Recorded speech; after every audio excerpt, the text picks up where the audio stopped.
One of the most concerning developments in medicine is the emergence of bacterial superresistance. Resistance to not just one class of drugs like penicillin, but resistance to multiple classes of drugs, so-called multi-drug-resistant bacteria.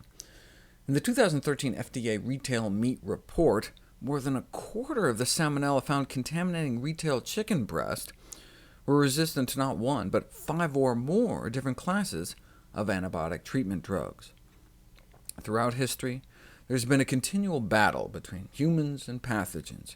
For the last half-century, that battle has taken the form of bugs versus drugs. First, we developed penicillin, and the U.S. Surgeon General declared the war against infectious diseases has been won. However, the euphoria over the potential conquest of infectious diseases was short-lived. In response, bacteria developed an enzyme that ate penicillin for breakfast, literally an enzyme that breaks down penicillin, called penicillinase. In fact, they can excrete large quantities of the enzyme, so it can destroy the drug before it even comes into contact. OK, so we developed a drug that blocks the penicillin-eating enzyme. That's why sometimes you see two drug names. One is the antibiotic, and the other is a drug that blocks the enzyme the bacteria uses to block the antibiotic. But the bacteria outsmarted us again, and so it goes back and forth. However hard we try, and however clever we are, there's no question that organisms that have been around for 3 billion years and have adapted to survive under the most extreme conditions will always overcome whatever we decide to throw at them. So we went from first-generation antibiotics to second-generation antibiotics to third-generation antibiotics.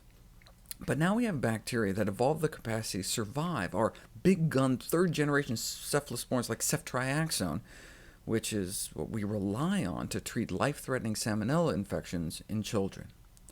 Where are these super-duper superbugs found? Almost 90% were isolated from chicken carcasses or retail chicken meat. But what if we only eat no antibiotic-added organic chicken?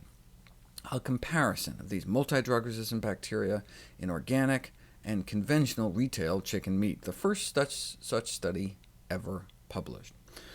All of the conventional chicken samples were contaminated. However, the majority, 84% of organic chicken meat samples, were also contaminated. So 100% versus 84%. Organic is definitely better, but odds are we'd still be buying something that could make our family sick.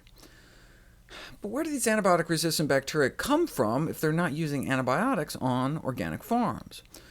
A possible explanation is that the day-old chicks coming from the hatcheries are already infected before they arrive, or they can become contaminated after they leave in the slaughter plant.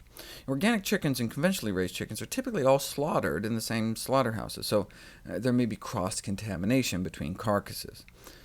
And finally, factory farms are dumping antibiotics and antibiotic-resistant bacteria-laden chicken manure out into the environment. You can pick up antibiotic-resistant genes right out of the soil around factory farms.